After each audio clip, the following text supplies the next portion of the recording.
Hi, everyone. I'm Bob Bragdon with CSO, and I'm pleased to be joined by Daniel Bren, the CEO of Itorio and the co-founder of the company. In his previous life, Daniel was a brigadier general of the Israeli Defense Forces and the first commander of Israel's Joint Chiefs Cyber Defense Unit. Danny, thanks for sitting with me today. My pleasure, Bob. Good morning, and I appreciate the invitation, and hello to all the audience. So tell us a little bit about your background, who Itorio is, and what brought you to address security issues in OT. So as you mentioned already, I come from the Israeli Defense Forces prior to the establishment of Itorio. I spent about 30 years in cyber operations, cyber defense, long before we used the term cyber to address this.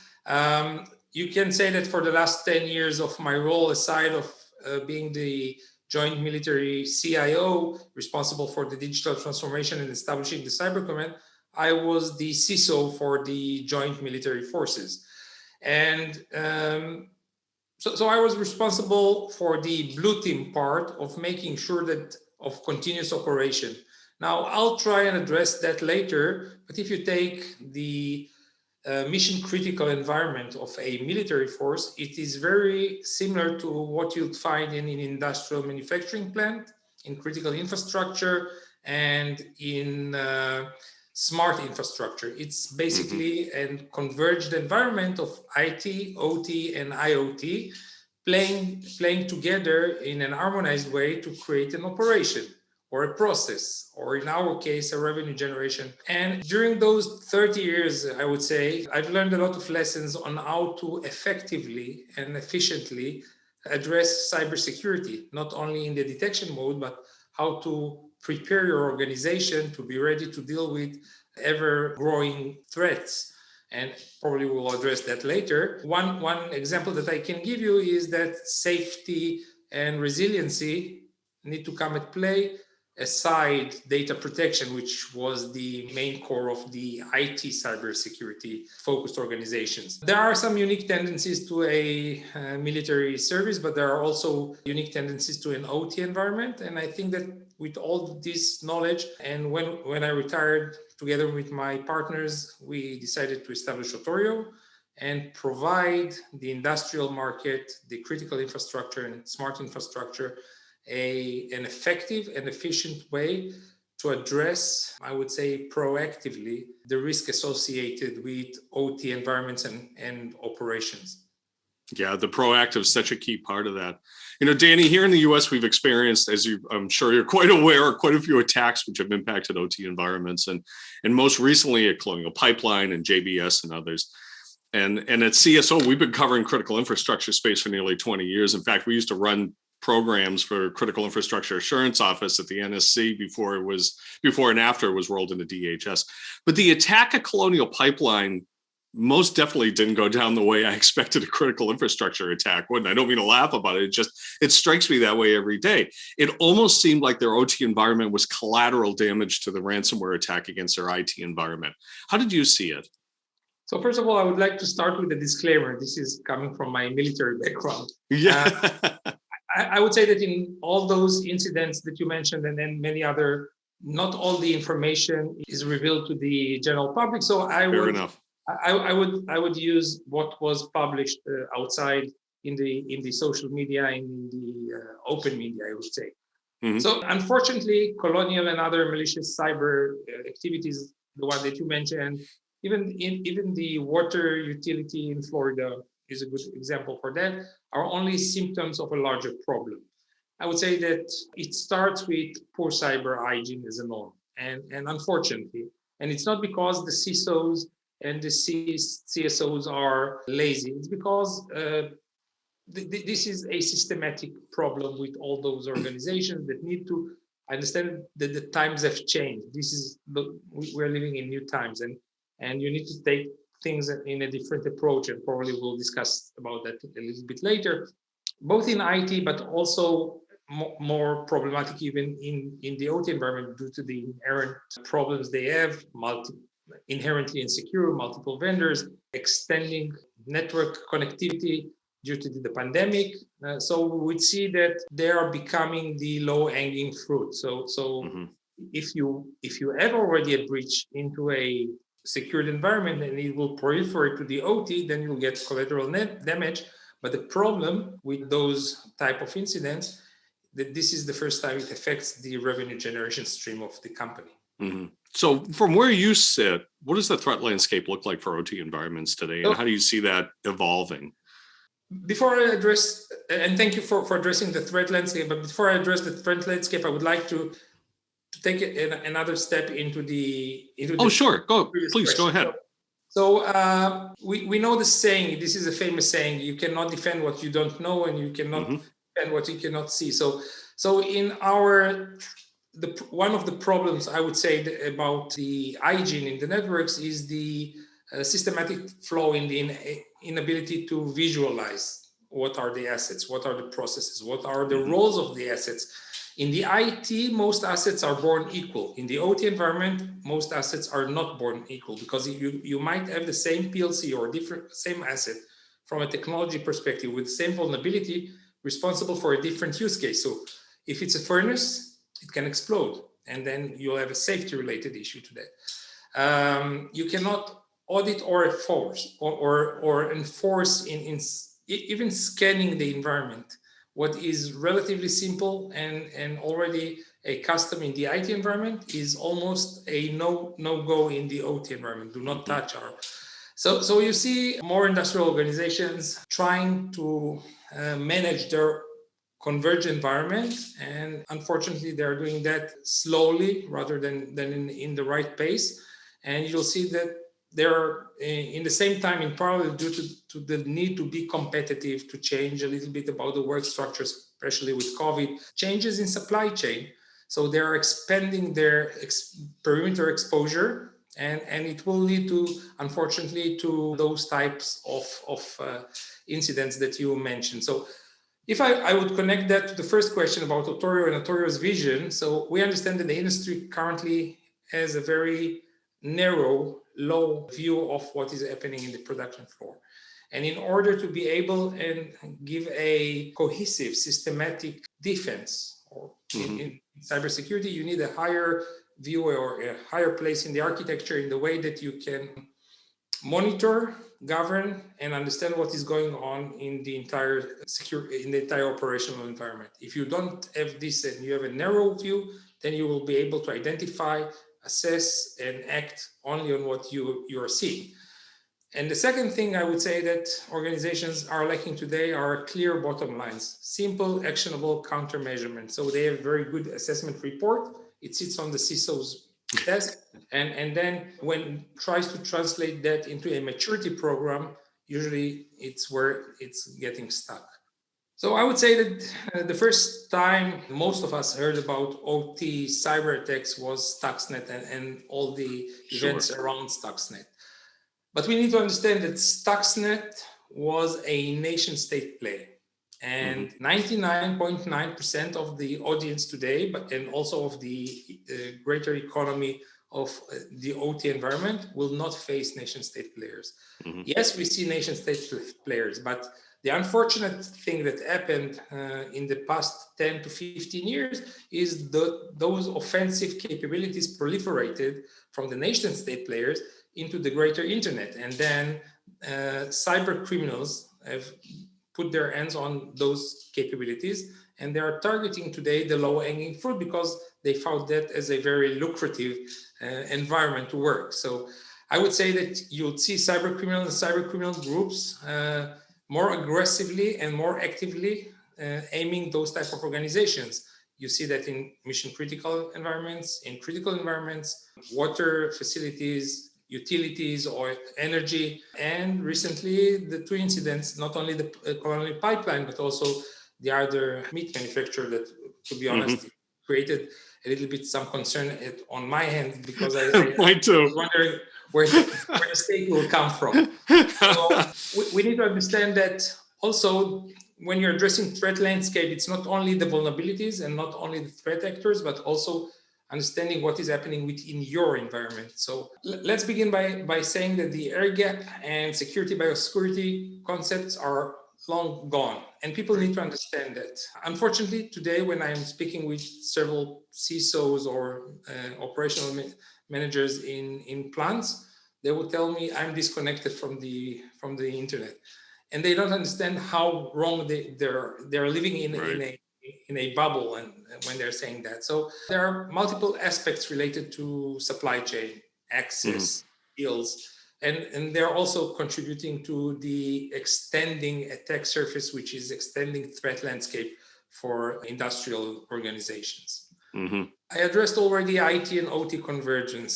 I think that it's not a new concept, and I wouldn't argue that IT and OT convergence started 2-3 years ago. It's a process that has started 10 and 15 years ago.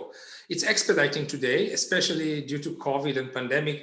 People need to work remotely. So I talked with CISOs, and 5 years ago, they wouldn't let anybody connect from outside the factory to the factory, and it was a big no. Today, in the last 15, 16 months, it's the reality.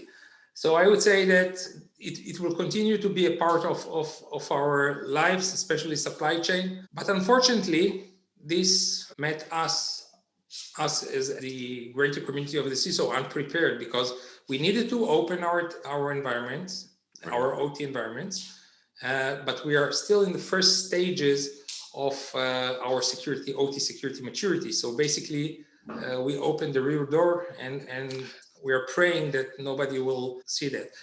Secondly, we see that about 70% of the organizations lack OT security policies on how to allow connectivity into the production, how to introduce new equipment, new technologies, because this is part of the DNA of those environments: multi-generational, multi-vendor, and supply chain.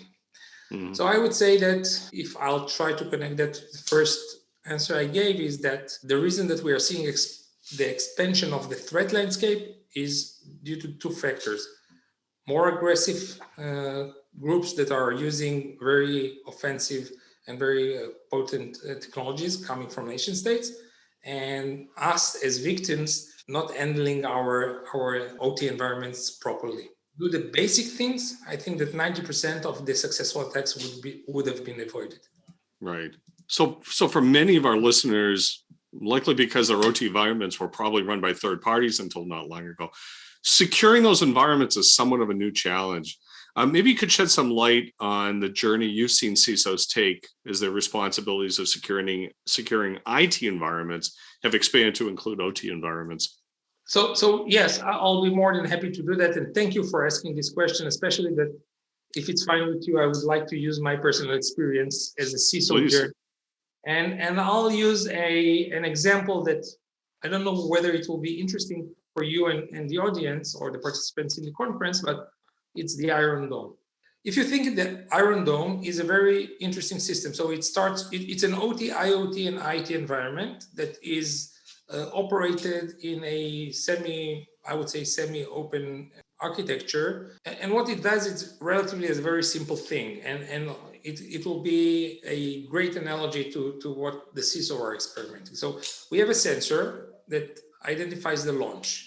Then data is sent back, and then you have an AI engine that tries to calculate the trajectory, identify where it's going to hit, try to understand what is the risk, whether it's the sea or it's a open terrain, then the risk is very low. If it's going to hit one of the more populated cities, then you need to take action. So then you're putting how many interceptors, and then you intercept, but you alert the people to go into shelter to reduce the risk. So basically, it is I would say it is a very similar architecture and technology that similar to production lines, whether those are automotive, food, pharma, chemical, etc. So I was basically starting my general role in 2012. And the main concepts before, and I would say 5 to 10 years before, were data protection as a main principle, basically IT. Then you understand that you need to start delivering operational resiliency. So you need to take care of safety, reliability, and resiliency of those converged environments. And you're trying to do your best to develop a process that is driven by a concept. So again, I don't know how many of the audience are familiar with Wayne Gretzky, but probably more than in Israel. I adopted one of Wayne Gretzky's sentences or statements. He says that a good hockey player will skate to where the puck is, but a great one will skate to where the puck is going to be. So you need to assess, and this is the number one insight I can provide the CISOs on their journey. You need to have a clear understanding what is the end desired state, and you need to be able to identify clearly what is your current state.